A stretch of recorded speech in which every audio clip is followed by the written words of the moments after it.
mo ito? Nagtatanong ka pa lang, nalilito ka na. Mamaya ka marito pag tinatanong kita. Ay bagong tipang Katoliko. Isinulat ito ng amo mo. Si Juan Trinidad. Ano ba ang kahulugan ng nihil obsta? Hindi ko nabasa ngayon. Sensor Lebrorum. Naiintindihan mo ba ang kahulugan ng nihil obsta? Hindi magkain yan. Ito bakit ako ang kukontra yung binasa ko lang? Magagalit sa'yo yung amo mo pag-uwi mo. Ikaw rin. Itatanong. Hindi ka kinikilabutan dyan sa litrato yan.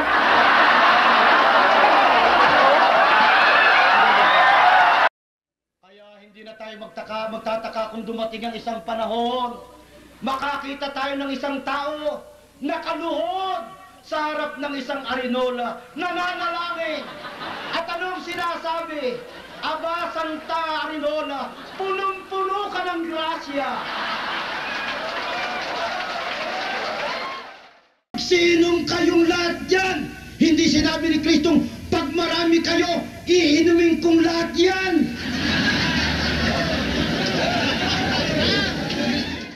Dalawa raw ang ulo nila. Dalawa.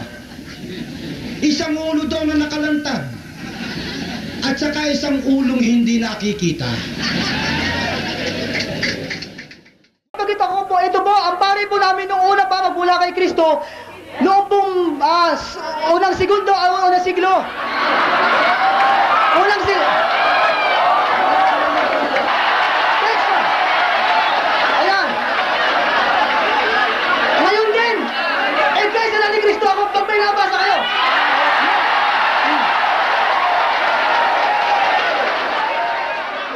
Kung may nabasa kayo, nasa uling panahon, Pag-aasawa.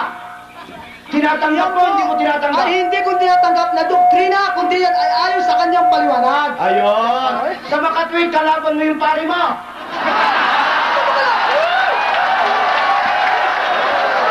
Sasagot po ako.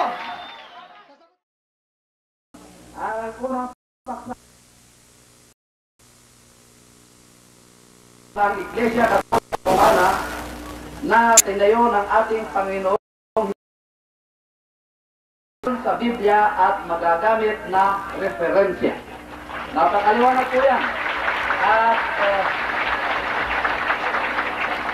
At ang affirmative po niyan ay titindigan ng si Ginoong Guerrero Valenzuela, at ang negative po niyan ay titindigan naman ng kaibigan natin si Ginoong Maximo Bolaran.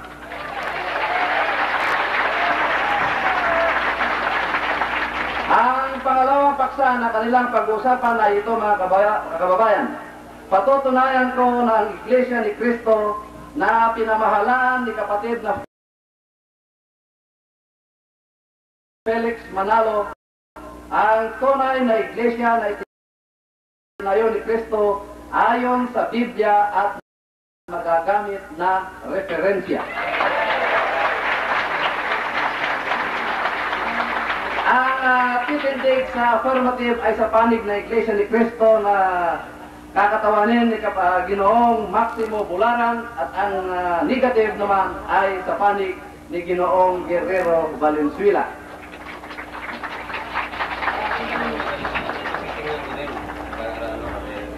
At alam ko na kayo'y sabik na sabik nang mapakinggan ng kanilang pagtutunggali sa hapong ito. Kaya pumanap na kayo, nahilig kayo, at inyong pakinggan mabuti ang kanilang mga sasabihin upang lahat tayo sana ay makinabang sa pagtitipong ngayong hapon. At dahil dito ay ang timer, mga kaibigan, sa panig na Iglesia ni Cristo ay walang iba kundi si Ginoong Michael Benavides. At sa panig naman ng St. Peter's Men's Society na yan na nga ang Iglesia Katolika Apostolika Romana, ang timer ay walang iba kundi si Ginoong Ben Enriquez. Magkatabi po sila para yung oras nila ay pareho. At alam ko na kanina pa kayo naghihintay. Gusto na ninyo yung maumpisahan natin ang ating debate ngayong hapon. Kaya karangalan ko na tawagin ngayon si Ginoong Guerrero Valenzuela upang tumayo sa kanyang panig na patutunayan ko na ang Iglesia Katolika Romana ang tunay na Iglesia na itinayo ng ating Panginoong Jesucristo ayon sa Biblia at magagamit na referensya.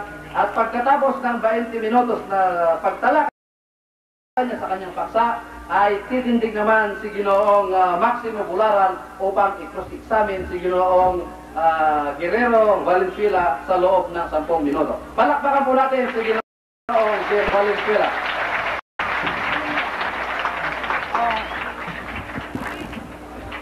Magandang hapon po sa inyo lahat, mga kapatid. Una, nagpapasalamat ako sa Panginoong Diyos dahil binigyan tayo ng isang pagkakataon na maibahagi, maipaliwanag ang kinaaniban nating pananampalataya. Pero bago yan, mayroong kaming paksang pinirmahan. Ito po, nasa kamay ko po.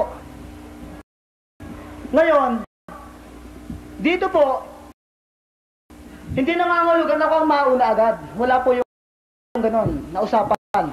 Pareho kaming afirmatibo sa aming titindigan at mayroon din kaming parehong afirmatibo. Kaya yan, kinakailangan, pag-usapan muna namin kung alin ang mauna sa amin. Toss coin po.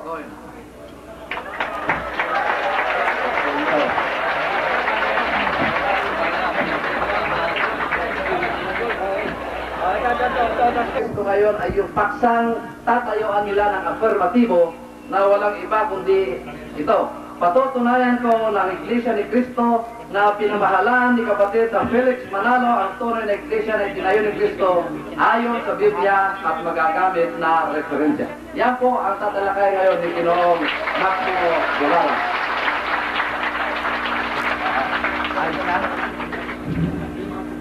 Mga kababayan, mga magulang at mga kaibigang taga rito, bago ko po talakayin aking titindigan, ay nais ko lamang hilingin sa lahat na sana po ay maging mapayapa tayo sa ating pakikinig, lalo na po sa bahagi ng pagtatanungan. Iwasan natin ang pagkakantyawan, hanggat maaari maging yung pagpapalakpakan.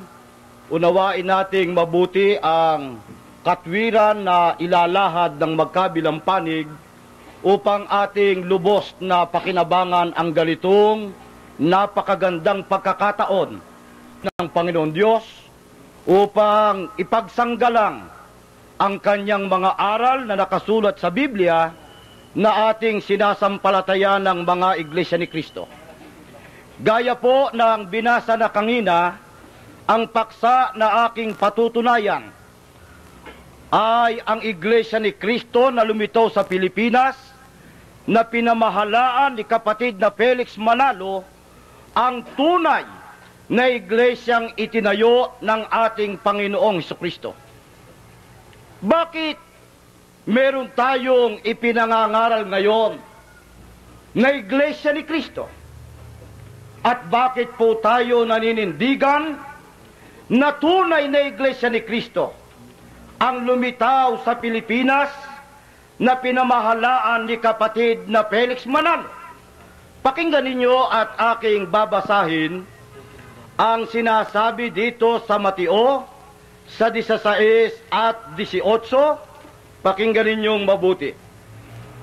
At sinasabi ko naman sa iyo na ikaw ay Pedro, at sa ibabaw ng batong ito ay itatayo ko ang aking iglesia, at ang mga pintuan ng Hades ay hindi magsisipanay laban sa kanya. Sino po ang nagsasalita sa talatang ito? Ang ating pong Panginoong Jesucristo. Ano pong kanyang pahayag? Ang sabi ni Jesus, sa ibabaw ng batong ito, itatayo ko ang aking iglesia. Anong pangalan ng iglesyang itinayo ng ating Panginoong Kristo doon sa Jerusalem noong unang siglo, Roma 16:16. Mangagbati ang kayo ng banal na halik, binabati kayo ng lahat ng mga iglesia ni Kristo.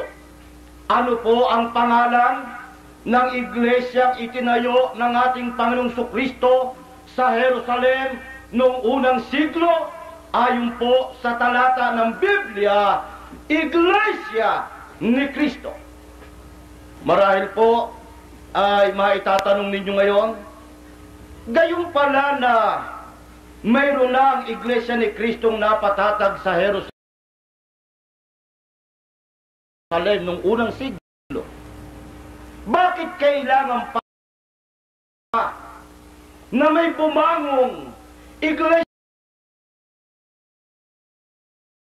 ni Kristo sa Pilipinas?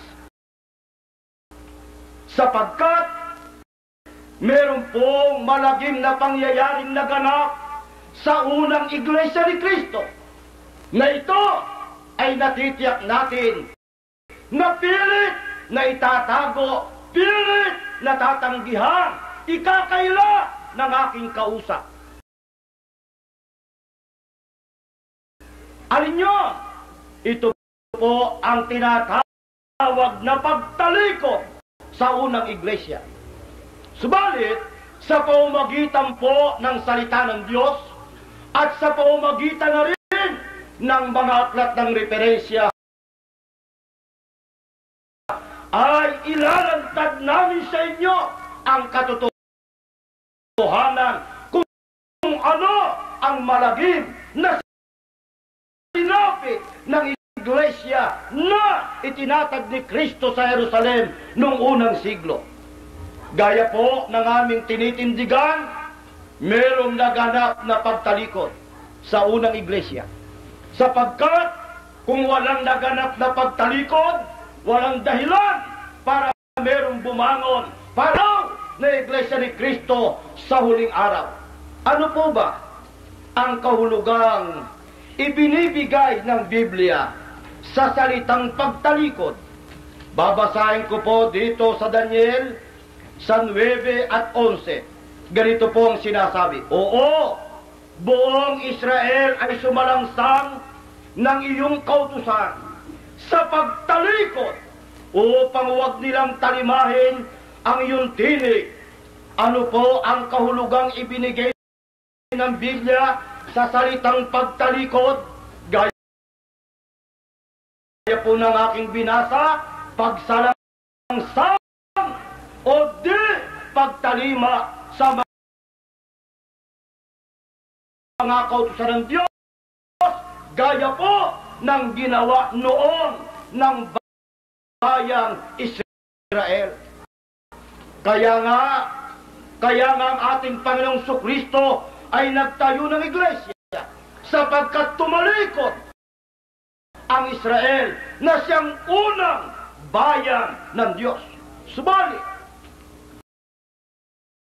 ayon din sa ating Panginoong Kristo, ano rin kaya ang mangyayari sa iglesyang itinayo niya noong unang siglo, 24:11 po ng Mateo?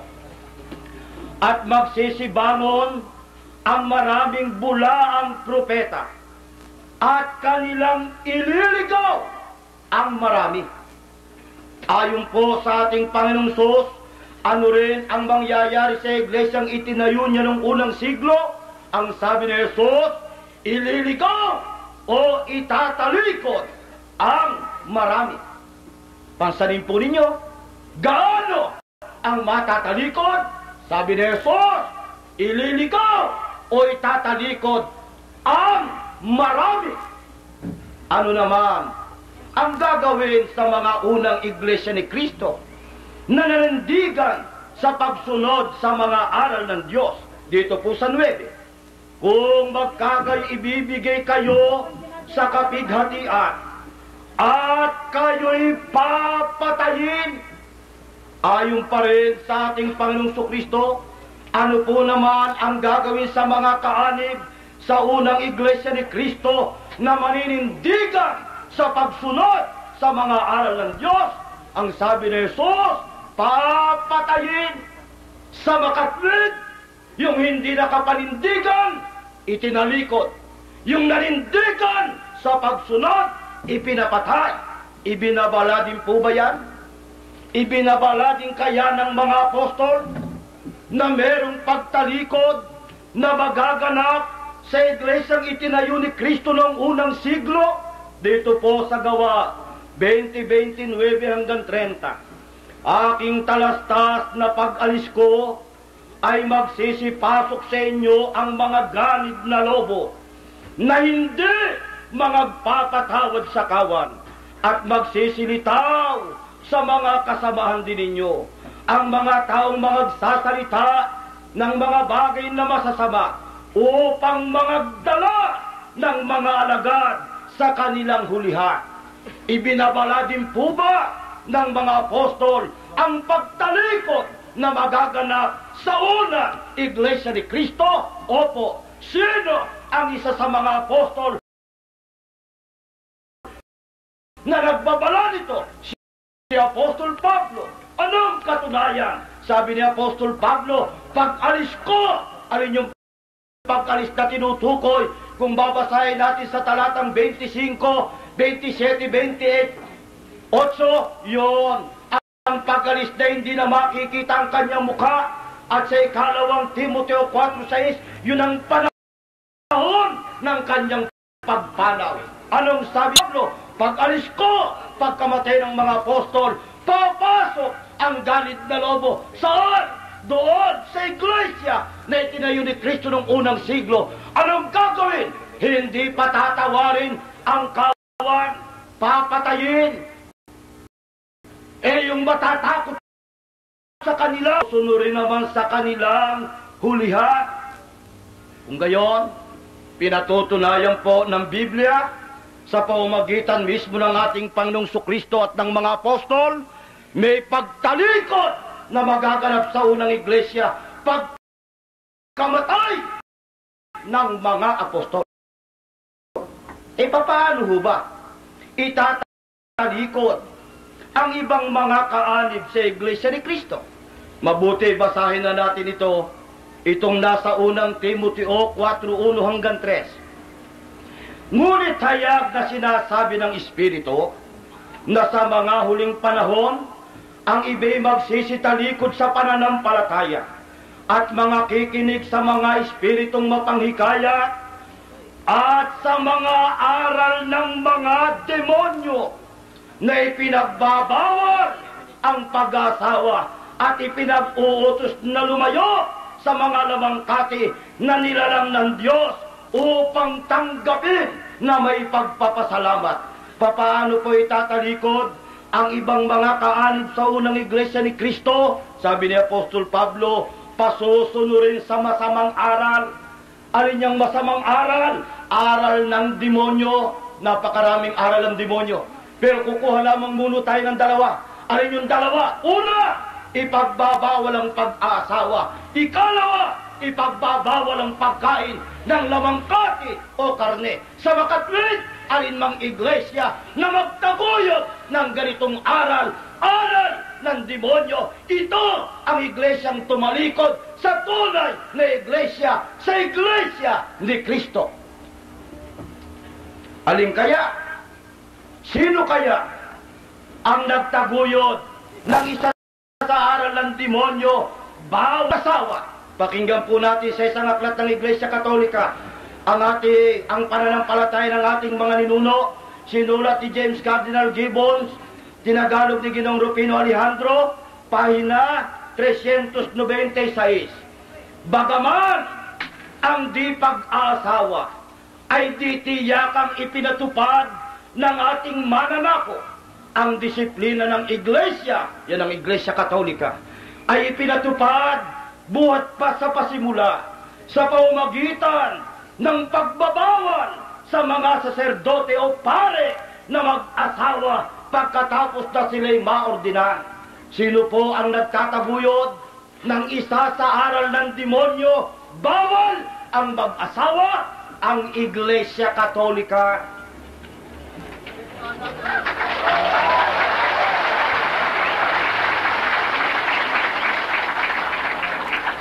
Kaya tayo tutol ng Iglesia Katolika ang tunay na Iglesia, sapagkat walang tunay na Iglesia ng aral na itinataguyod, aral ng demonyo.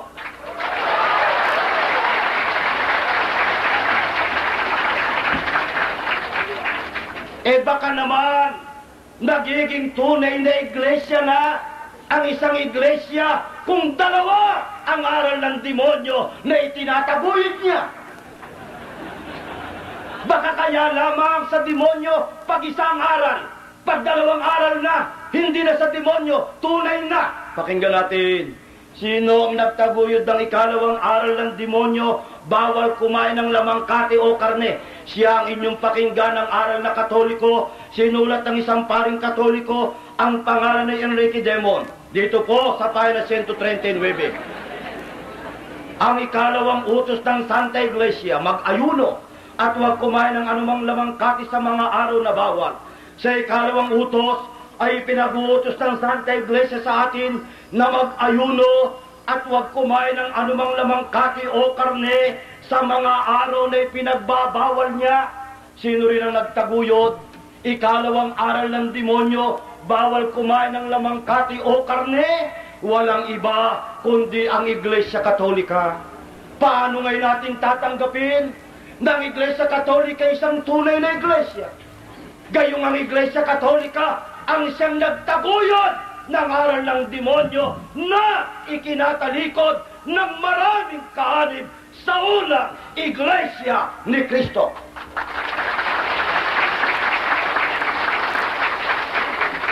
Papaano po yung mga nanindigan?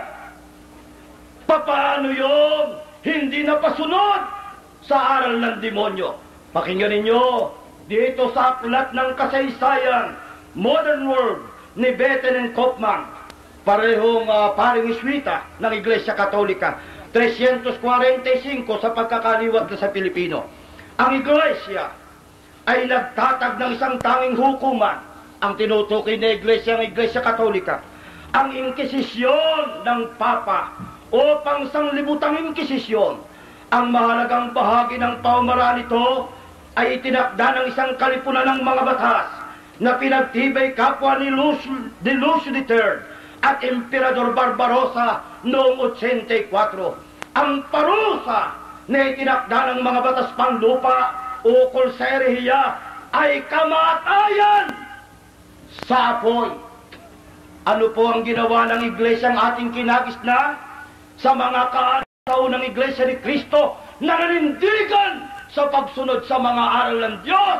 Ipinapatay ng Iglesia Katolika. Paano mo ngayon tatanggapin ang isang Iglesyang kriminal sa mga tunay na Kristiyano noong unang siglo?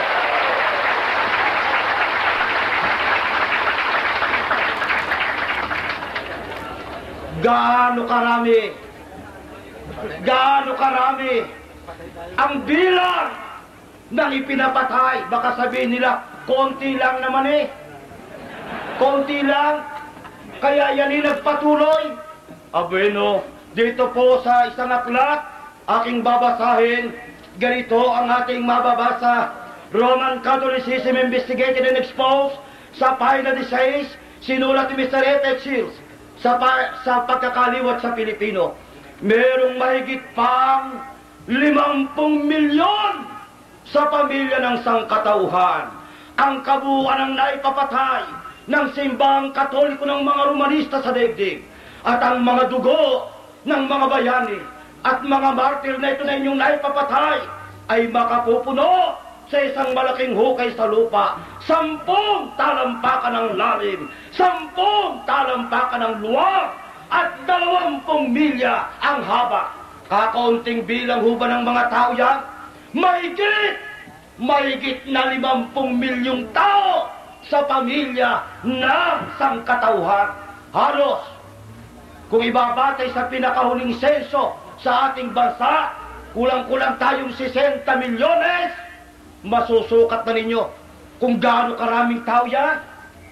Kaya nang ilarawan, dugong-dugo lamang, sapat nang makapuno ng isang malaking hukay sa lupa, 10 talampakan ang lalim, 10 talampakan ang luwag. Lulubog itong kasama ko. Sipin niyo yan, 10 talampakan. Ilog-ilogan na ng dugo. Papaano ngayon? Pati ang langit ay nagagalit sa ginawang pagpapatay ng Iglesia Katolika.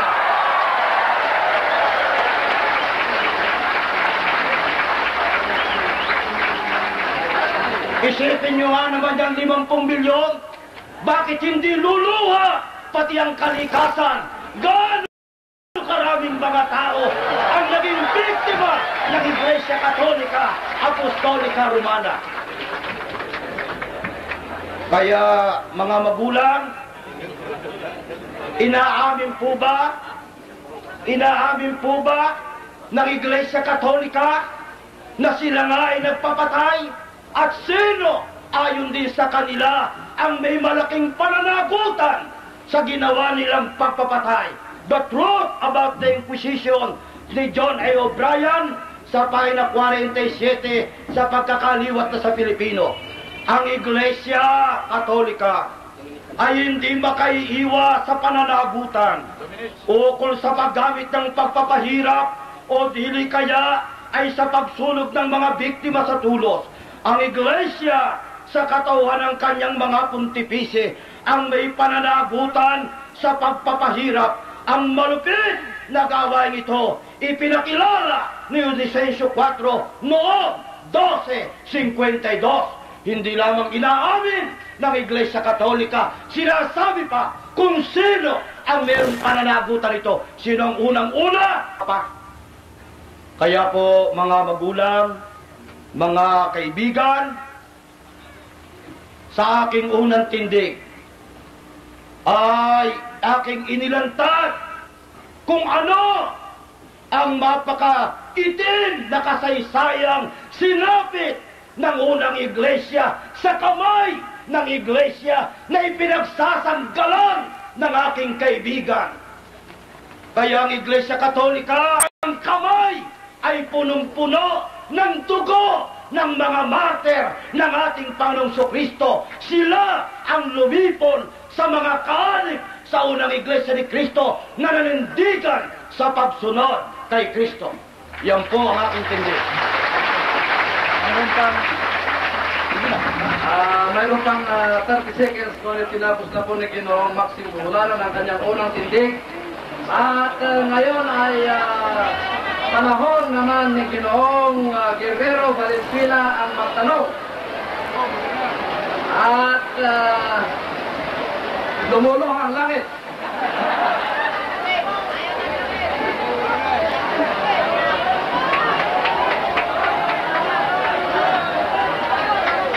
Tumahimik lamang tayo upang sa ganoon ay mapakinggan po natin Ginoong Guerrero Valenzuela.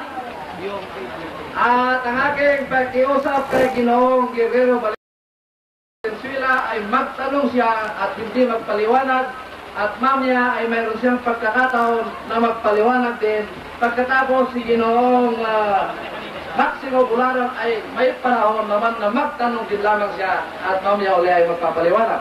Kaya ngayon mga kaibigan ay manahimik na kayo at pakinggan na po ninyo ang ating kaibigan si Ginoong Guerrero Valenzuela upang magtanong ng 10 minuto kay Ginoong Maximo Bularan. Take it away, Ginoong Guerrero Valenzuela.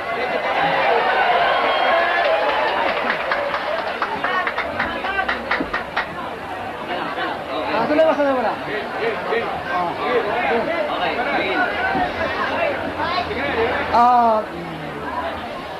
Ginoong Bularan,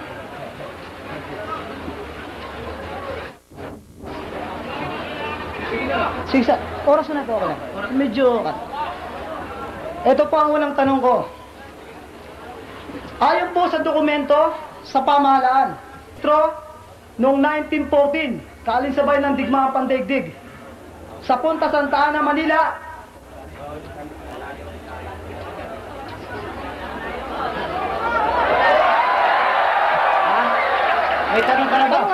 sige, pakiulit Sandali lang. Pakiulit lang. Itong tanong ko po, ano, ito bang iglesia na ito? Oh. Ito ba yung ng unang siglo? Ito, sagot ko. Ha?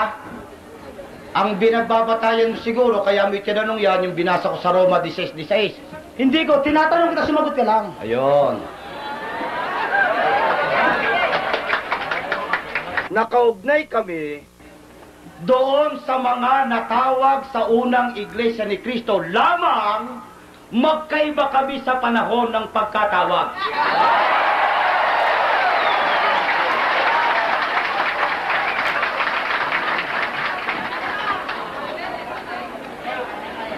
Ang ibig mo sabihin, nagpatuloy ito?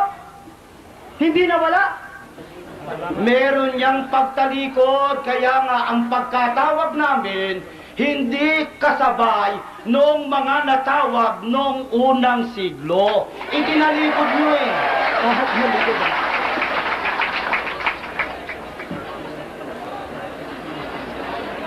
Pangalawang tanong.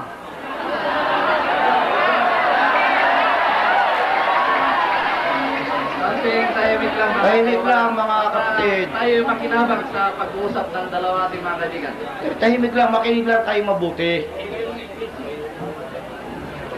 Ayon po sa kasaysayan sa Biblia, ang iglesia na tinayo sa Jerusalem ay napunta sa Roma. At ito yung paborito nyo na tinatawag na mga iglesia ni Kristo. Kayo po bang tinutukoy nito? Ayan. Kung ang tinutukoy mo ay yung mga tao na sinabi ni Apostol Pablo sa Roma 16:16, mangagbati ang kayo ng banal na halik, hindi kami yon. Subalit, kung ang tinutukoy mo, yung iglesia na kinaaaniban ng mga taong yon, doon kami nakaugnay, hindi nga lamang kasabay sa panahon ng pagkatawag.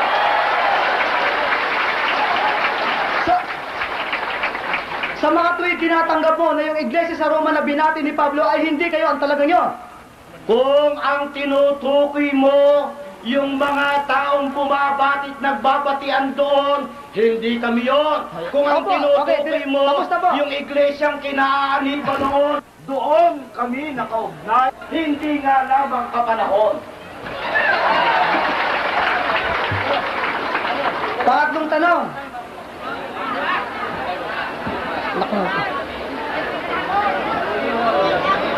Pangatlong tanong. Ayon po sa kasaysayan ng Biblia, ayon sa Apocalypse, ang iglesyang ito nagpatuloy. At naroon po sa Apocalypse, sa talata ng Apocalypse 1:11. Magtanong ka, hindi ka babasa, kaibigan. Hindi, ito. Brado, itatanong mo ito. Nagtatanong ka palagi, nalilito ka na. Mamaya ka marito pag tinatanong kita.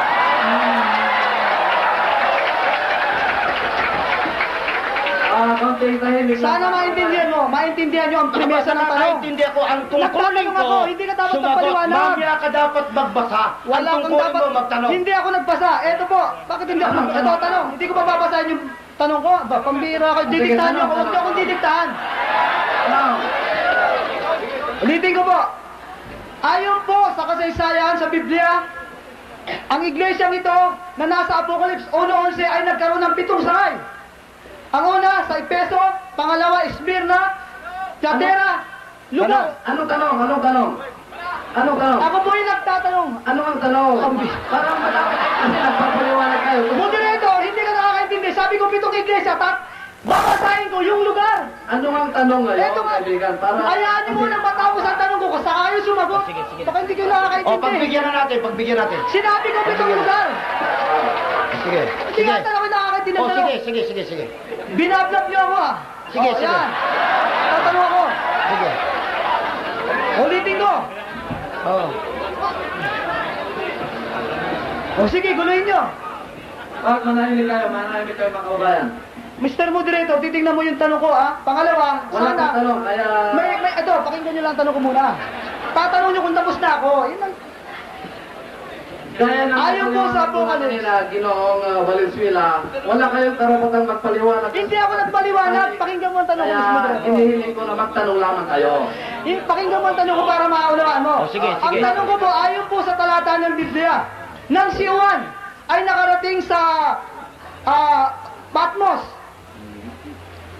Mayroon pong 7 iglesia, nagkasangay po ang 7 iglesia. Ayon sa Apocalypse 1:11, 7 iglesia na ang tinutukoy na lugar, Efeso, Smyrna, Thyatira, Laodicea, at Philadelphia. 7 po.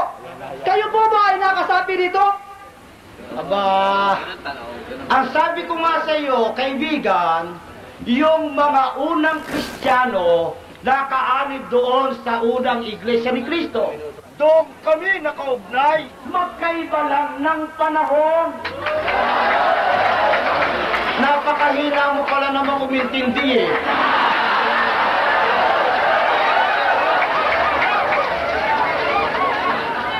Tahimik lang, tahimik lang.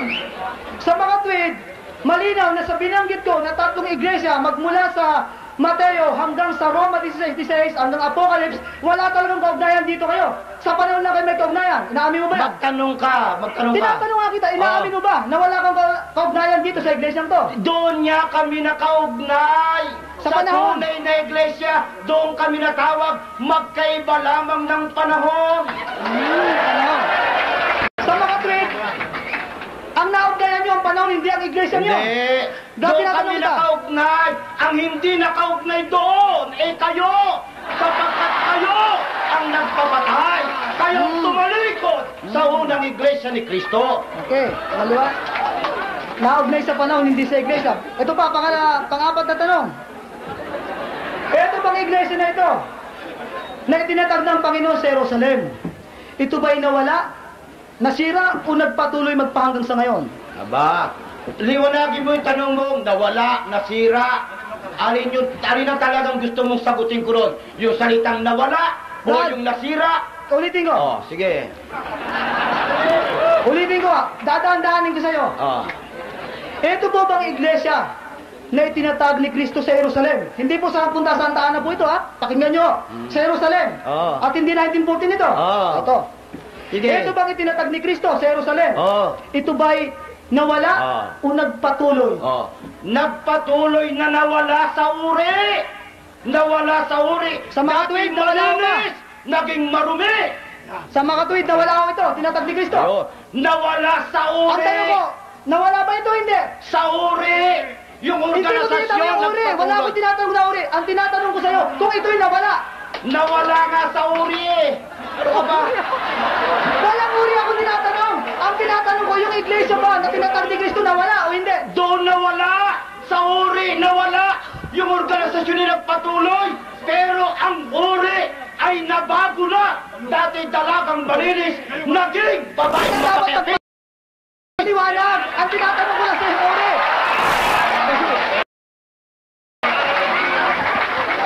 Nang ito'y itatag ng ating Oh, aral na magpaliwanag. sinusunod, aral ng Diyos. Magpaliwanag. Ngayon, aral na ng demonyo. Hindi magpaliwanag. Yung po bang tinatag ni Felix Manalo sa 10 taon na Santa Manila, ito ba ay nagpatuloy o nawala? Walang itinatag na iglesia. Doon kami nakaugnay sa unang iglesia na itinayo ni Kristo. Hindi nga lamang Brad, kasabay sa panahon ng mga Hudyo't mga Intil Hindi na ka dapat natawag sa magpaliwanag. iglesia ni Kristo. Ano ito? Hindi oras ng paliwanag po ito. Sagot. Tanong. Tanong. Ako lang papaliwanag. Mga kaibigan, tinapos na po ni Ginoong Guerrero Valenzuela ang kanyang pagtatanong. Kung kaya't ipagpapatuloy na po niya ang pagpapaliwanag naman sa kanyang paksang negatibo dito sa paksang patutunayan ko na Iglesia ni Cristo na pinamahalan ni kapatid na Felix Manalo ang tunay na Iglesia na itinayo ni Cristo ayon sa Biblia at magagamit na referensya. Sandali mo na. 15 na, 20. Sabihin mo sa akin pag 10. Sabihin ako eh. Alright. Kaunting tahimik lang mga kababayan upang tayo makinabang sa kanyang pagpapaliwanag. Magandang hapon po sa inyo lahat, mga kapatid. Unang-una, ako po'y nagpupuri sa ating Panginoon. Muli, kahit na ganitong panahon, sapagkat tayo nabigyan ng ganito na ipaliwanag ang pananampalataya. Ang paksa ko po bilang Katoliko, patutunayan ko po na ang Iglesia Katolika Romana ang siyang tunay. Ito.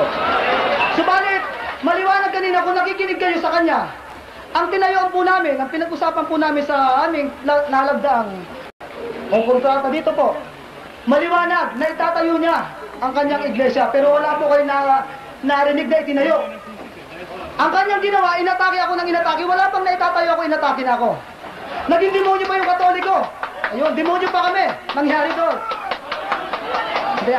Subalit, Brad, hinihingi ko sa inyo, para tayo hindi pagtawanan ng ibang bansa, tayo nakakakilala ng Diyos, tayo nagkakabahabahagi. Dahil pa na tayo ng mga bansang komunista na walang Diyos, subalit nagkakaisa. Ang Hapon, ibang kanilang Diyos. Ang ibang bansa. Pero tayo nagkakabahabahagi. Kaya ang pinakikiusap ko sa inyo, hindi mahalaga kung ano muna ang ating mga sikta, kundi ang mahalaga sa atin muna bilang Pilipino, isang Pilipino tayo. Ang sinabi ni Kristo, tandaan nyo, kila, maski tayo magkakaiwalay ng pananampalataya, kung pag-ibig naman, makikita ng Diyos na tayo nag-iibigan, matutuwa ang Diyos, pati siguro ang bansang Pilipinas magsasagana ito. Kaya sana ang pinakikiusap ko, matapos pa sana ito, maging mapatunayan nyo na ang Katoliko demonyo. Tandaan nyo, may pag-ibig pa rin kami sa inyo.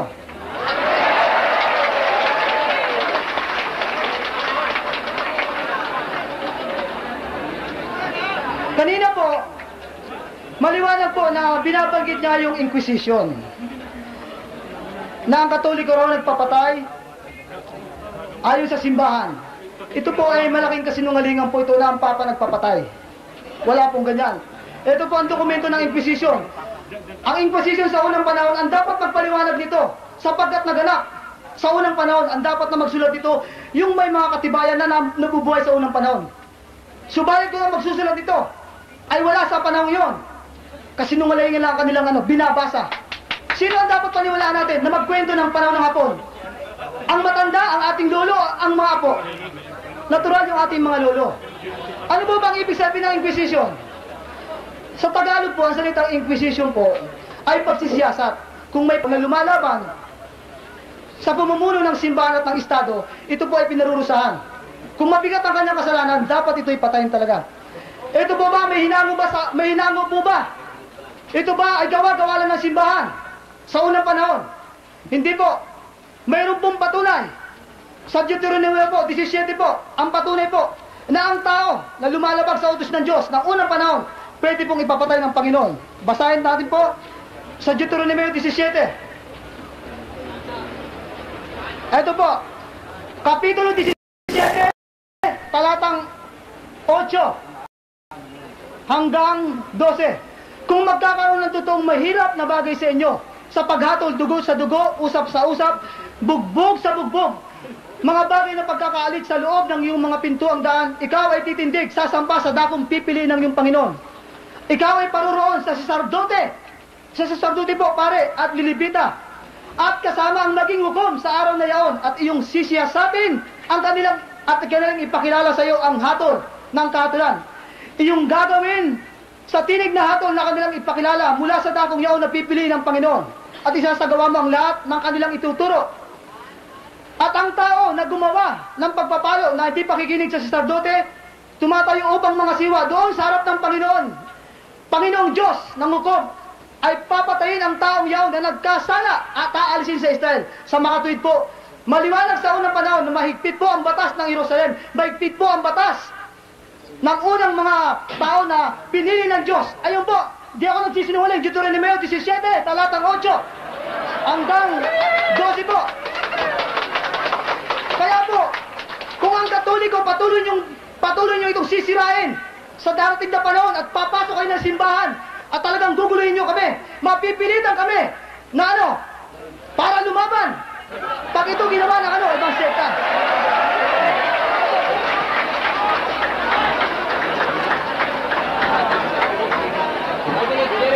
Ha?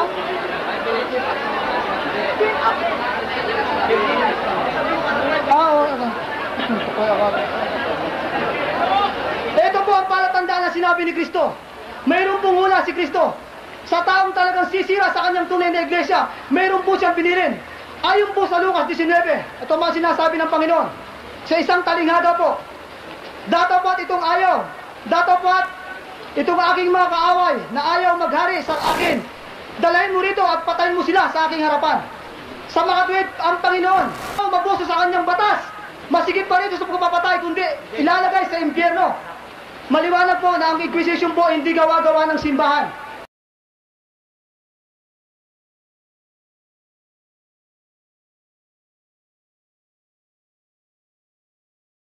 Dahil sa matitigas na ulo ng unang panahon. Kaya pag pinagpatuloy nyo na sa dating na panahon, naaabusoy nyo ang Katoliko, papasukin ang simbahan, sisirain nyo, mapipilitin din kami na lumaban. Ayos ba? Sa kanya, ang kanyang ginamit niya kanina sa paliwanag niya, kung naunawaan niyo siguro, na yung tinayo daw ni Kristo, na unang iglesia ay natalikod. At pagkatapos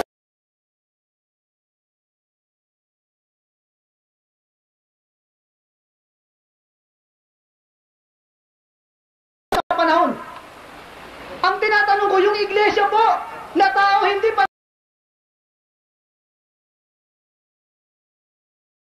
sa panahon, ang tinatanong doon, yung organization na yun, nakabahagi. Lumitaw, isipin nyo, 1,000 taon lang nawala, pagkatapos sila, ang mag-aangkin ng iglesia, nakabahagi sila roon. Anong sinagot sa akin? Sa uri. Anong uri? Ano ba? Uri ba yun? Hindi po yun. Hindi uri. Ang itinatanong sa'yo, kung kasapi ka sa iglesia, ang tinayo po ni Kristo iglesia, ay tao po, kalipunan ng mga tao, hindi uri. Sa mga tweet po, kasama raw sila sa uri. Anong uri yan? Ano kayang uri? Ibig sabihin ng uri-uri dito? Hindi ko maintindihan. Alam niyo po,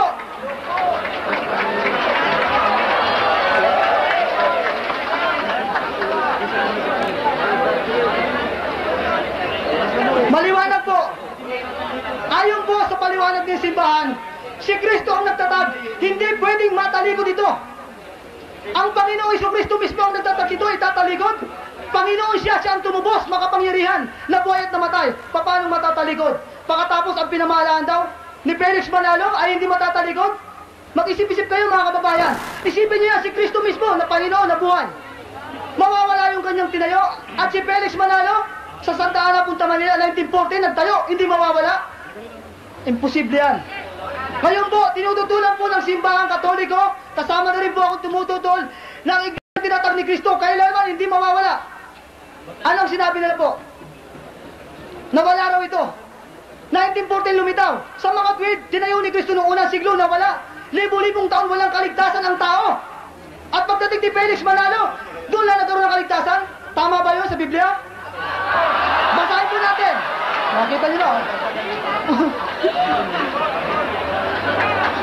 Pigon na. Bibigon ako kayo. Huwag kayo mabibigon. Ito po. Masasaktan po kayo nito. Tignan nyo, ang totoo na kung di kayo masasaktan. Basahin ko po sa inyo ang talatang Isaiah 51, talatang 8. Pakinggan nyo po. Sapagkat sila lalamunin ng tanga, parang bisan, at kakain sila ng uod na parang bisan, na balahibo ng tupa. Ngunit, ang katwiran ay magiging magpakailanman, at ang aking pagliligtas hanggat sa salin-saling lahi. Kung naintindihan nyo ito, ang pagliligtas daw ng Panginoon sa lahat ng salin-saling lahi. Tama po ba ito? Biblia po ito, tama ito. Paliwanag po nila ang bali. Bakit po? Nasasaktan na kayo? Hindi masaktan. Masaktan kayo dyan. Huwag kayo. Anong sabi dito? Anong sinabi ng Panginoon? Ang sabi ng Iglesia? Ni Kristo na pinamalaan ni Felix Manalo? Nawala raw ito, 1914, nagkaroon ng kaligtasan. Kawawa yung mga lulo natin. Ang mga lulo po natin, pakinggan nyo po. Naniniwala ako na masigit na may kaligtasan ng unang panahon. Bakit? Ang tao, hindi mga abusado, matitino. Ang Pilipino noong unang panahon, matitino, magagalang. Sa ngayon, ano mga Pilipino? Karamihan. Kung hindi ate, kung hindi mga Suwail, ano? Oo.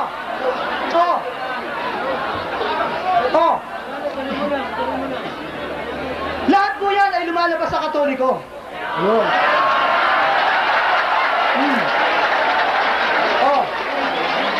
Maliwanag. Pangalawa, tinututulan ng Katoliko? Bakit tinututulan ng Katoliko na ang tinayo ng Panginoong Jesucristo hindi mawawala? Isa pa pong katunayan sa unang Pedro. Unang Pedro, Kapitulo 1, talatang 25. Datapwat, ang salita ng Panginoon ay mamamalagi magpakailanman. At ito ang salita ng mabubuting balita na ipinangaral sa inyo. Baliin nyo nga ito, nasabi ng Panginoon, ang aking salita magpakailanman. Eh kung paliwanag ng iglesia, nawala ito ng libo-libong taon, patay na. Mali po, mag-isip kayo. Maging marunong kayo. Baliin nyo. Ang sabi pa ni Kristo, sa Mateo 24, talatang 35, lilibas ang langit at lupa, datapwat ang aking salita, mamamalagi magpakailanman. Yan, nakita nyo. Hindi mawawala kahit isang kundit. Si Kristo po ang nagsalita, mawawala ba yun? Hindi. Ayan. Mawawala yun, dahil tao yun. Ngayon po, kanina pinaratangan tayo na Katoliko demonyo. Ako po hindi nagalit. Sinabi ko sa inyo, maski sabihin yung demonyo ako, hindi ako nagagalit sa inyo.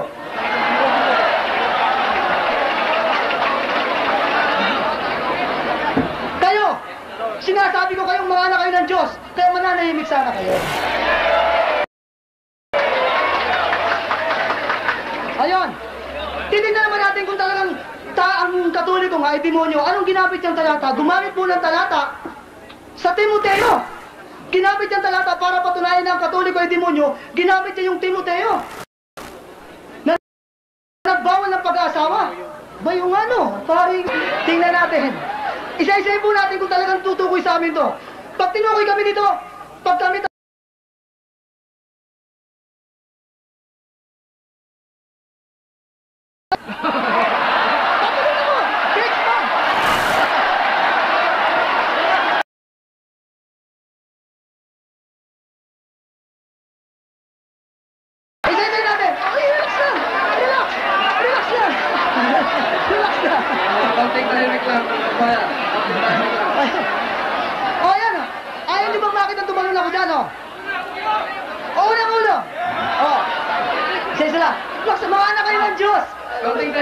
bakit natatakot kayo eh?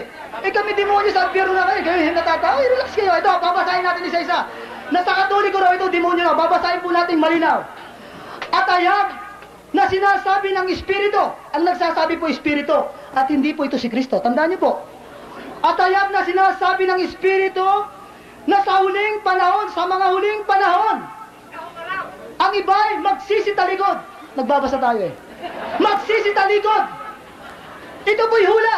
Bakit po hula? Ang salita po rito, magsisitalikod. Future. Kaya kung ito nangyari noon, mali po dapat nagsitalikod. Kaya ang hula, ang sabi po rito, magsisitalikod. Sa mga tweet, magaganap ito. Hindi ng panahon yung kundi, may hula sa darating. Future po. Pangalawa, anong sabi? Magsisitalikod sa pananampalataya. Tatalikod muna sa pananampalataya. Ang Katoliko ba may tiniriko rin pananampalataya? Tingnan natin. At makikinig sa mga espiritong mga pangikayat at sa mga aral ng demonyo. Naku. Ano yun? Pangalawa, narito ang unang doktrina. Mamaya na yung pinagbawal ang pag-asawa. Narito ang doktrina. Narito po ang doktrina po. Ayon po sa doktrina 8, leksyon po. Doktrina po, nakapirma po dyan, si Iranyo Manalo. Ayan, maliwanag po yan. Nakalagay po rito, at ito po doktrina po ninyo to. Ayon po sa doktrina bilang 8, si kapatid na Felix Manalo ang sugo sa huling araw. Huli?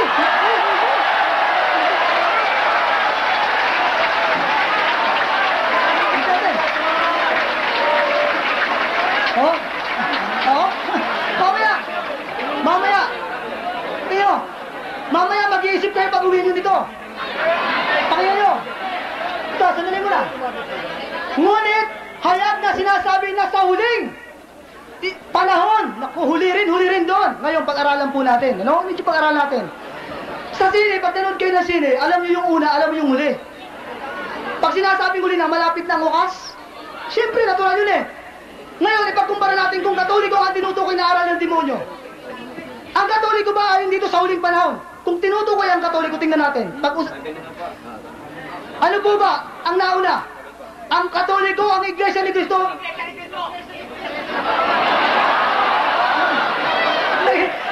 Sumigaw! Sige.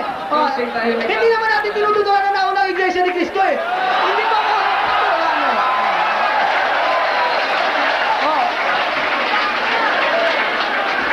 Hindi mo natin tinututulan na nauna ang Iglesia ni Cristo. Tahimik lang mga kababayan. Kaya lang po, yung Iglesia ni Cristo na ito, ang nagtayo si Cristo sa Jerusalem, hindi sa puntaan ng Santa Maynila, huli na ito. Hindi po ito. Hindi po ito tinutukoy ko na Iglesia sa puntaan ng Santa Manila. Na ibang address, Santa Ana, Punta Manila, tinayo sa Jerusalem. Abay kayo naman, isipin niyo. Ngayon. Ngayon po, huling panahon. Nasa huling panahon na po. Ito po ang tinutukoy na huling panahon. Ay pagbatayin natin, Katoliko, Iglesia ni Cristo sa puntaan ng Santa Manila, naunang Iglesia ni Cristo. Santa Ana, Punta Manila. Ayos na yun. Binabaliktad ko lang eh. Natatawa na kayo yan. Masayang-masaya kayo. Tawa nyo. Ito. Ngayon, sa Katoliko po, may lumabas na mga protestante. Protestante po lumabas dyan. Lumabas. Hindi na siya. Ito na lang, protestante na lang yung lumabas. Marami lumabas. Yung protestante po, at yung Iglesia ni Cristo, yung 1914, sino ang nauna dyan? Ang protestante. Sa Aglipayan na po, nauna rin ang Aglipayan sa Iglesia ni Cristo noong 1914. Kaya huling-huli nang tinutukoy rito ang Iglesia ni Cristo na itinatag ni Felix Manalo. Makalawa, pinagbawal ang pag-aasawa. Pinagbawal. Naku, yung pare pala nagbawal ng pag-aasawa. Opo, tinatanggap po yan. Nakita nyo, ako inaamin ko, hindi ako nasasaktan. Opo, nagbawal po ang pare ng unang pag-aasawa po sa unang panahon. Isipin niyo po, ang pare po nagbawal ng pag-aasawa sa unang panahon. Dito sinasabi sa uling panahon. Si Kristo ba may asawa? Si Pablo ba may asawa? Magbasa kayo ng Biblia. Walang asawa si Kristo. Kaya ang pagbabawal ng pare ay ayon sa Biblia sapagkat noong unang panahon pa, ang tinutukoy po rito ay uling panahon. Sa Iglesia ba ni Cristo may pagbabawal ng pag-aasawa? Basahin po natin ang doktrina. Tingnan natin kung wala.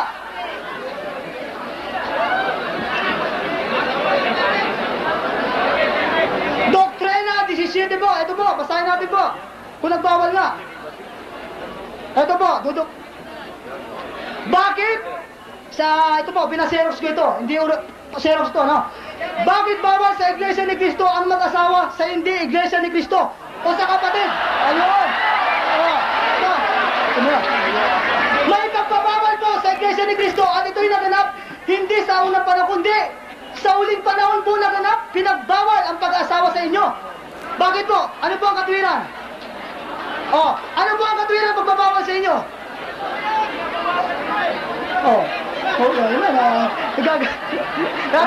Tahimik lang mga kababayan. Nakita niyo pag nagsalita ako, hindi umuulan. Kayo naman eh. Nakita niyo? Ang pari po nagbawal sa unang panahon. Kasunod po kayo kay Kristo sapagkat si Kristo'y walang asawa. Ang pinagbabawalan dito yung mga yung mga ministro po, ang pinagbabawalan dito yung mga tagapangaral. Pero sa inyo, ang pinagbabawalan sa uling panahon na tinutukoy kayo, pati kayo mga membro pinagbawalan. Tingnan natin. Tingnan mo. Tingnan natin. Tingnan natin. Tingnan natin. Pinagbawal sa inyo pag-asawa sa hindi kapatid. Ito po. Pinagbawal, kasalanan. Ito na. Ito na po, kasalanan na po. Kasalanan sa Diyos ang isang Iglesia ni Cristo na mag-asawa sa hindi kapatid. Tingnan nyo.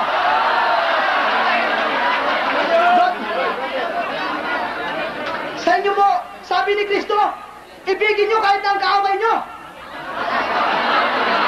Ano ba? Ba sinungaling si Kristo? Sinungaling? Ibigin nyo ang kaaway nyo? Tayo! Ngayon, masasaktan na ata kayo. Sige, mag-indo na ako. Masasaktan na kayo? Hindi na. Masasaktan. Sandali lang mo, kasi ayaw ko na maingay eh. Buyalaan ko sila doon eh. Sige, sige. 20 seconds. Bigyan mo natin. Go ahead. 20 seconds po. Kasama po sila. 20 seconds po. Pinag-usapan nila yung 20 seconds. Ang pagbabawal po, si Kristo walang asawa. Ang pagbabawal sa inyo, pag hindi sumampalataya kay Felix Manalo, hindi pa kapag-awa-asawa sa inyo. Konting tahimik lang mga Ito po, nakalagay po sa Doktrina 7. Kinakailangan bago kayo makapag-asawa, sampalatayanan nyo rin na si Panalo, Felix Manalo ay sugong anghel. O sa 20 seconds pa ako. Time is up. At kayo mga kababayan, napakinggan po natin ang pagpapaliwanag ni Ginoong Guerrero Valenzuela sa kanyang panig. At kayo naman ay mayroong 10 minuto si Ginoong Maximo Bularan ng pagtatanong. Gaya ng aking sinabi kanina kay Ginoong Guerrero Valenzuela, ay sinasabi ko rin kay Ginoong Maximo Bularan na panahon niya magpaliwanag. At tungkulin naman ni Ginoong Valenzuela ang sumagot. Time is on. Ginoong Valenzuela, tinatanggap mo ba itong nakasulat sa 2 Korinto 6:14 hanggang 15 na ipinagbabawal ng Diyos ang magpalataya? Ako po ba isasagot? Ako! Konting tahimik lang para mapakinggan po ninyo ang sagot. Ulitin nyo po. Yan. Tinatanggap mo ba ang nakasulat sa 2 Korinto 6:14 hanggang 15 na ang ipinagbabawal ng Diyos ang pag-aasawa sa hindi sumasampalataya? Hindi ko po tinatanggap sapagkat po ang pagbawal sa pag-asawa sa inyo sa huling panahon, yun po ay nasa una. Ang itinatanong ko ay yung nasa 2 Korinto 6:14 hanggang 15. Hindi po nga, hindi po. Bawal o hindi bawal? Hindi bawal! Kung sa unang babasa panahon, kung sa huling bawal. panahon ang bawal. Sa huling panahon ang bawal, hindi sa unang panahon Ang ang bawal. itinatanong ko ay hindi una't huling panahon. Hindi Ang po. tinatanong ko, 2 Korinto 6:14 hanggang 15, bawal o hindi bawal? Hindi bawal sa pag-aasawa yun. Kung babasa kong bawal ang mag-asawa sa hindi kapananampalataya, aaminin mo na kamali ka.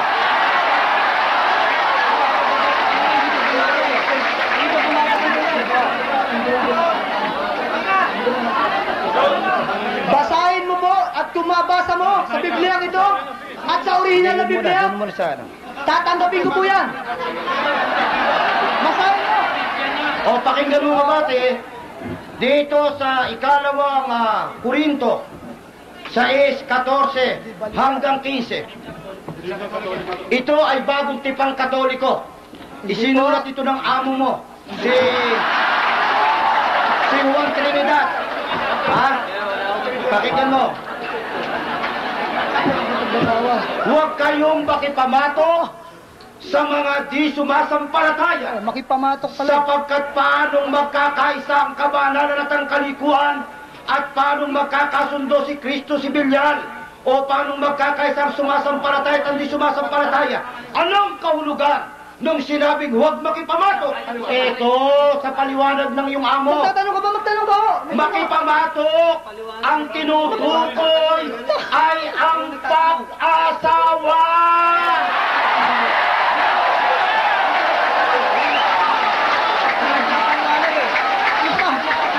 Hindi po. O, iiwanan na kita ron. Napakaaga pa para matapos ang debate.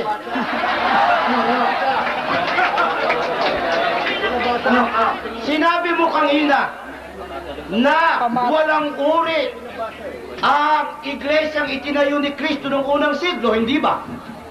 Walang uri. Walang uri. Hindi ba ayon sa paksang tinitindigan mo, patutunayan mo na ang Iglesia Katolika ang tunay na iglesyang itinayo ni Kristo? Bala hindi ko nabasa ang uri doon. Di ako bumasa ang uri. Yung bang tunay ay hindi Walang uri? uri. Walang uri pa akong binanggit doon. Yung bang tunay? Walang uri. Walang Yung uri. bang tunay na nilagda mo uri? o Walang hindi uri. Walang uri po. Basahin po natin. Ito po yung nilagda ko. Basahin niyo po. May uri. Walang uri. Sinagot ko na eh. Tinatanggap mo ba ang nasa 2 Korinto 11:2 na yung iglesyang itinayo ni Kristo itinulat sa babae o sa dalaga? Itinulad. Ayun. Tinulad. Okay, tinulad pala eh. Yung bang pagiging malinis ng iglesia, uri o hindi uri?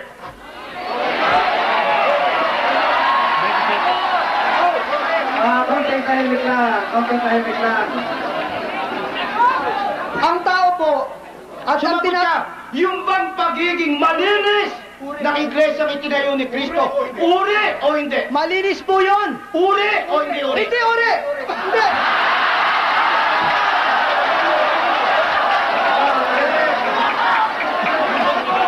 Yung bang sinabi ni Apostol Pablo dito sa Efeso 5:27 na ang iglesya marilap, banal, walang batik, walang anumang dungis o kulubot, uri o hindi?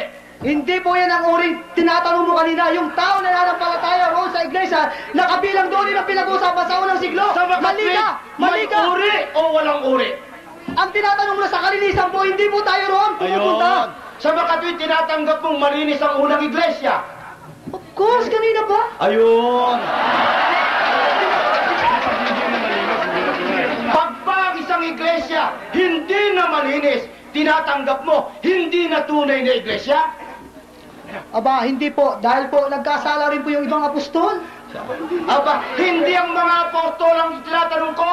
Pagba ang iglesia, hindi na malinis, hindi na tunay. Paliwanag mo nga kung ano iglesia ang tinutukoy dyan. Paliwanag mo muna kung ano iglesia. Hindi ang tungkulin ko ngayon, magpaliwanag. Ang tungkulin ko ngayon ay Paliwanag mo. magtanong. Oh, sinasagot kita. Iiwanan kita riyan. Kine-clarify ko. Iiwanan kita riyan. Sinabi mo kanina na kami ay nagsisinungaling doon sa mga aklat na aming binasa na ang Iglesia Katolika ay nagpapatay sa pananagutan ng Papa, hindi ba? Opo. Yung bang aklat na binasa ko, The Truth About the Inquisition, sinuri mo, kaibigan. Yung nabasa mo, iba po sa nabasa ko. Wala po rito nagpapatay ang Papa. Ito po, Inquisition. Ito po. Teka muna, Inquisition hindi ka Media. dapat magbasa. Tinatanong kita. Ay, akala ko Ito bang aklat na hawak-hawak ko ay tinatanggap mo na aklat ninyo? Merong nihil obstat, merong imprimatur, merong censor librorum, at propompom. Yan po, ay hindi ko nabasa kung anong aklat yan. Hindi ko po nabasa yan. Kaya po, ito po, ang Inquisition po. Maliwanag na walang pinapatay. Sandali lang. Dahil Walang ba, pinapatay. dahil ba sa isang aklat, hindi mo nabasa, hindi na totoo? Opo, mayroon pong aklat na laban sa amin, binabasa. May aklat po na binabasang laban sa amin. Kaya hindi ko po lahat ng aklat Ito bang paniniwalaan. aklat na ito, tinatanggap mo ang sumulat, amo mo, si John A. O'Brien? Pwede pong dayain yan. Ayun. Naiintindihan mo ba ang kahulugan ng nihil obstat? Hindi ko nabasa nga yan. Censor librorum. Naiintindihan mo ba ang kahulugan ng nihil obstat? Hindi pagkain yan. Lahat po.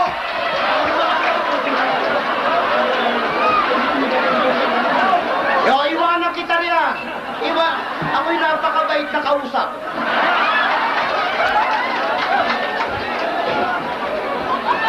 Kanina ba sa aking pagtindig, ang sinabi ko ba ang Katoliko ay demonyo o ang Iglesia Katolika ay nagtuturo ng aral ng demonyo?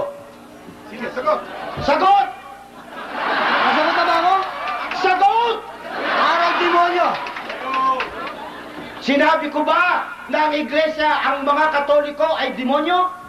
Kung paandarin natin ang tape. Kayo ang may sabi po na pinalalagay nyo kami aral demonyo at kami sa Ayun. demonyo. Eh di yung aral, hindi yung tao. Ano ba yung binasa mo? Yeah. Hindi Timoteo. ikaw ang nagtatanong, ako. Ayun po ay sagot na patanong. Sagot na patanong.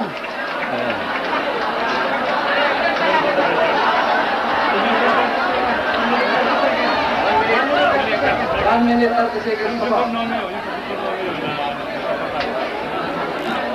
Sinabi bang magtatag ng Inquisition? Ayun. Kanina meron kang binasang ang Diyos nag-utos ng pagpapatay, hindi ba? Sa Deuteronomio? Opo. Sagot! Opo. Ang Diyos ba ang nag-utos ng pagtatatay palakad ng Inquisition at pagpapatay ng Iglesia Katolika ang Diyos ba? Ang sinabi ko, pinagbatayan sa Biblia at sinabi ng Sa Diyos. makatwid, hindi Basahin mo sa Biblia. inuutusan ng Diyos na magpapatay ang Iglesia Katolika. Basahin mo ulit sa Biblia kung hindi sinabi ro. Sinabi ba ng Diyos sa Iglesia Katolika na sila'y magpapatay? Saan talata? Saan talata? Sasagot mo ako. Inutusan ng Sasagot Diyos. mo ako. Saan? Ang sinabi ko kanina, pinagbatayan ayon sa Biblia. Yun yung sinabi ko. Sa makatwid, inaamin mong nagpapatay ang Iglesia Katolika. Wala po akong inaamin kanina kung bakit tinutuloy namin mo. Bakit mo pinangatwiranan? Hindi pala nagpapatay. Ang tanong mo. Anong tanong mo?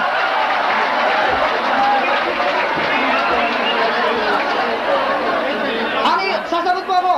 Wala na akong tanong, sasagot ko lang.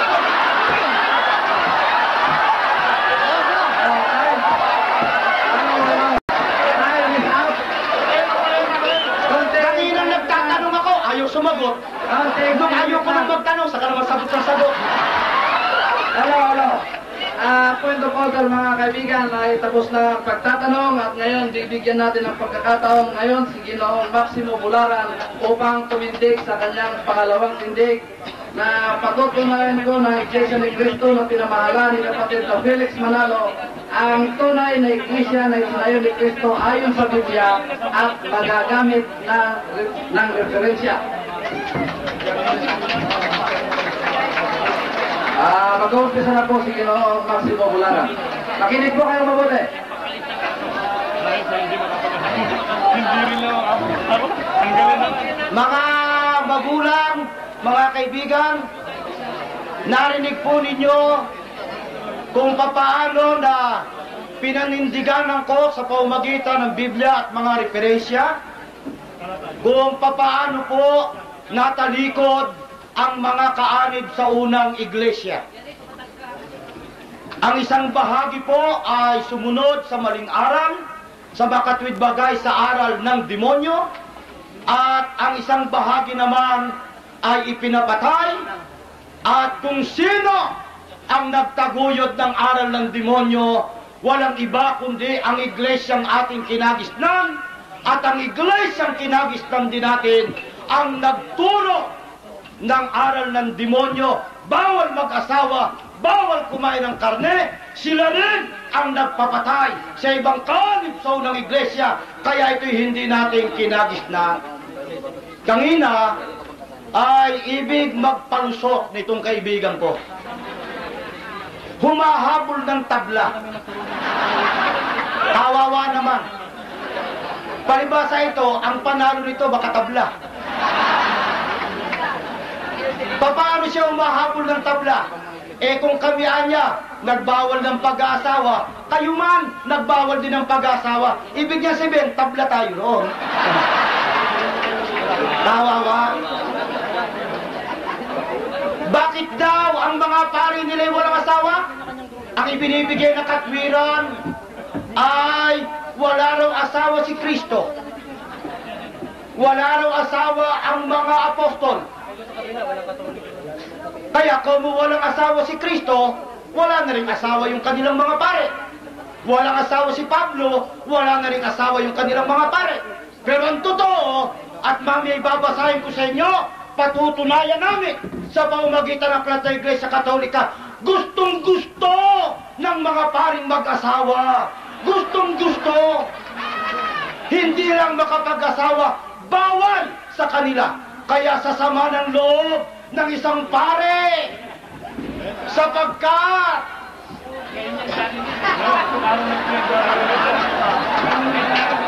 hindi niya pakinabangan yung gusto niyang pakinabangan.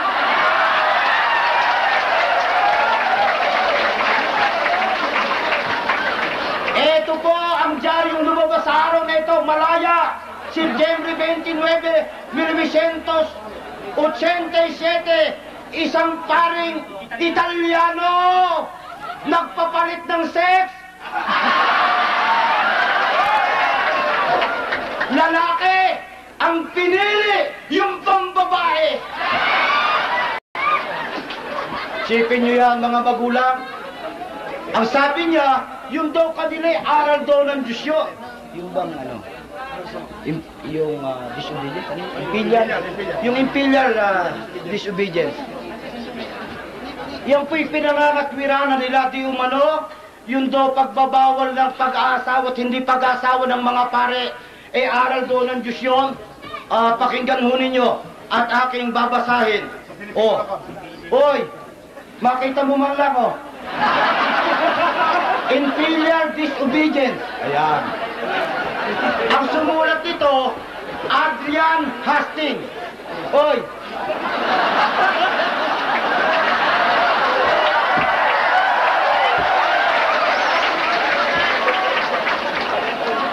Papaano ko ngayon lalabagin, ito sa Pilipino na, ang isang batas ng Iglesia Katolika, na nagbabawal sa akin ng pag-asawa, ang nagsasalitay pare, isang batas na aking tinanggap na may buong kabatiran ng ako yung nordinihan noong 1955 sapagkat hindi ko pinaniniwalaan ito na isang makatarungan o mabuting batas o isang batas na may karapatan ng Iglesia na gawin.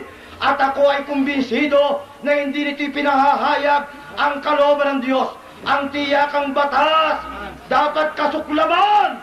Subalit, ayan, sabi dapat ano yan? Kasuklaman. Dito naman sa isang pahayag pa nila. Ito pa, wala maging sa banal na kasulatan. Wala maging sa unang iglesia. Wala rin sa pinakamabuting tradisyon ng teolohiyong Katoliko ang nagbibigay ng katwiran sa batas na ito. Wala sa batas ng Diyos. Wala sa batas ng unang iglesia. Sana ron sa batas ng demonyo.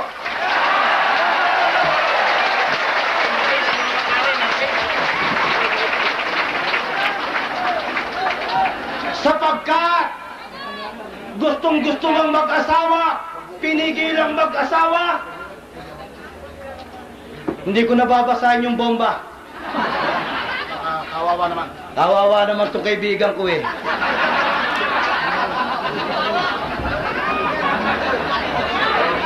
Alam mo, kaibigan, ikaw ang nag-umpisa niyan eh. Itinanim mo yan, di anihin mo. Ipinagpipilitan niya, yung daw iglesia itinatag ni Kristo noong unang siglo, nagpatuloy. Hindi ho kami tutuli. Talagang yung iglesia itinatag ni Kristo ay nagpatuloy. Yung organisasyon, tanda natin, yung organisasyon, nagpatuloy yon. Subalit, anong aming tinitindigan? Iba na ang uri sa iglesyang itinatag ni Kristo noong unang siglo. Ano ba uri noon? Ito.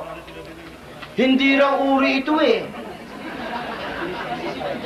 Sapagkat ako'y naninibugo tungkol sa inyo ng panibugong ukol sa Diyos, sapagkat kayo aking pinapag-asawa sa isa upang kayo mahirap ko kay Kristo na tulad sa dalagang malinis, malinis. Kaya nga tawag ipang uri. Adjective, uri. Hindi ba? Malinis. Yan ang uri ng unang iglesia. Ngayon, na malagi hubang malinis? O basahin na. Teka muna. Basahin muna natin sa Biblia. Ano ba ang isa sa layunin ni Kristo? Kaya yung iglesyang itinayo niya ay napakalinis. Anong isa sa layunin niya sa pagtatatag ng iglesia? 3:16. Pakinggan po ninyo. Hindi ba ganinyo nalalaman na kayo'y templo ng Diyos at ang Espiritu ng Diyos ay nananahanan sa inyo? Yung pala ang uri nun eh. Kaya pala malinis, kaya pala tinubos ng dugo ni Kristo. Bakit? Ang isa sa layunin niya upang maging templong banal at maging tahanan ng Diyos sa Espiritu.